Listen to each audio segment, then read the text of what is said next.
കനത്ത മഴയിൽ പാടത്ത് പണിയെടുത്തുകൊണ്ടിരുന്ന മണിയൻ വേഗം വീട്ടിലേക്ക് നടന്നു. അവന്റെ ചെറിയ ഓലമേഞ്ഞ വീട് ദൂരെ നിന്ന് കാണാം. മഴയും കാറ്റും കനത്തു വരുന്നുണ്ടായിരുന്നു. വീട്ടിലെത്തുമ്പോൾ മക്കളായ ആമിയും അപ്പുവും കളിക്കുകയായിരുന്നു. ഭാര്യ ലക്ഷ്മി അടുക്കളയിൽ ചായയുണ്ടാക്കുന്നു. ഈ മഴയത്ത് പുസ്തകങ്ങളെല്ലാം നനഞ്ഞു വച്ച.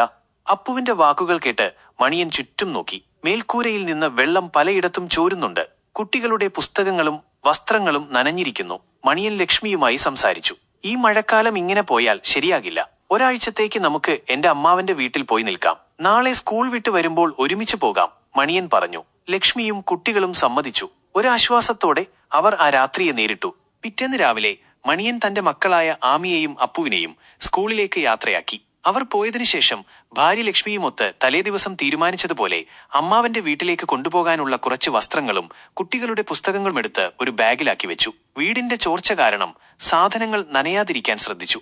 ഉച്ചയോടുകൂടി മഴയുടെ ശക്തി കൂടാൻ തുടങ്ങി. കാറ്റ് ആഞ്ഞുവീശി. ജനലിലൂടെ പുറത്തേക്ക് നോക്കിയപ്പോൾ മരങ്ങൾ ആടിക്കലയുന്നു. മണിയനും ലക്ഷ്മിയും പരസ്പരം നോക്കി. കുട്ടികൾ സ്കൂൾ വിട്ടുവരാൻ സമയമായി, ലക്ഷ്മി ആശങ്കയോടെ പറഞ്ഞു. മണിയൻ ലക്ഷ്മിയുടെ കയ്യിൽ തലോടി. അവരെ സുരക്ഷിതമായി ഞങ്ങളുടെ അടുത്തെത്തിക്കണമേ, അവർ ഇരുവരും മനസ്സിൽ പ്രാർത്ഥിച്ചു. കാറ്റും മഴയും വീടിന് പുറത്ത് അതിന്റെ സംഹാരതാണ്ഡവം തുടർന്നു. അവരുടെ മനസ്സ് മക്കളെയോർത്തുള്ള ആധിയിൽ നിറഞ്ഞു. സ്കൂൾ വിട്ടു വരുന്ന വഴിയിൽ ആമിയും അപ്പുവും സന്തോഷത്തിലായിരുന്നു. അമ്മാവന്റെ വീട്ടിൽ പോകുന്നതിനെക്കുറിച്ചും അവിടെ കളിക്കുന്നതിനെക്കുറിച്ചുമെല്ലാം അവർ സംസാരിച്ചു. മഴയുടെ ശക്തി കുറഞ്ഞിരുന്നെങ്കിലും കാറ്റ് ശക്തമായിരുന്നു. വീടിനടുത്തേക്ക് എത്തിയപ്പോൾ അവരുടെ ഹൃദയം നിലച്ചുപോയി. അവരുടെ ചെറിയ വീടിന്റെ സ്ഥാനത്ത് തകർന്നടിഞ്ഞ അവശിഷ്ടങ്ങൾ മാത്രം. ഒരു വലിയ മരം കടപുഴകി വീടിന് മുകളിലേക്ക് പതിച്ചിരിക്കുന്നു. അവർക്ക് ശ്വാസം കിട്ടാതെയായി. അച്ഛനും അമ്മയും. അവർക്കൊന്നും പറയാൻ കഴിഞ്ഞില്ല. ഭയവും വേദനയും അവരെ കാർന്നു തിന്നു. ഓടിച്ചെന്ന് നോക്കിയപ്പോൾ തകർന്നടിഞ്ഞ വീടിന്റെ അവശിഷ്ടങ്ങൾക്കിടയിൽ അവരുടെ പ്രിയപ്പെട്ട അച്ഛനും അമ്മയും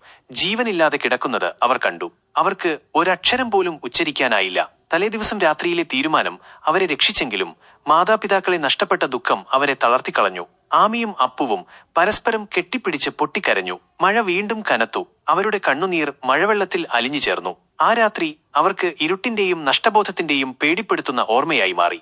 ഉറപ്പില്ലാത്ത ജീവിതം, ഒരു നിമിഷം മതി എല്ലാം നഷ്ടപ്പെടാൻ. ഇതുപോലുള്ള കൂടുതൽ വീഡിയോസിനായി ചാനൽ സബ്സ്ക്രൈബ് ചെയ്യുക.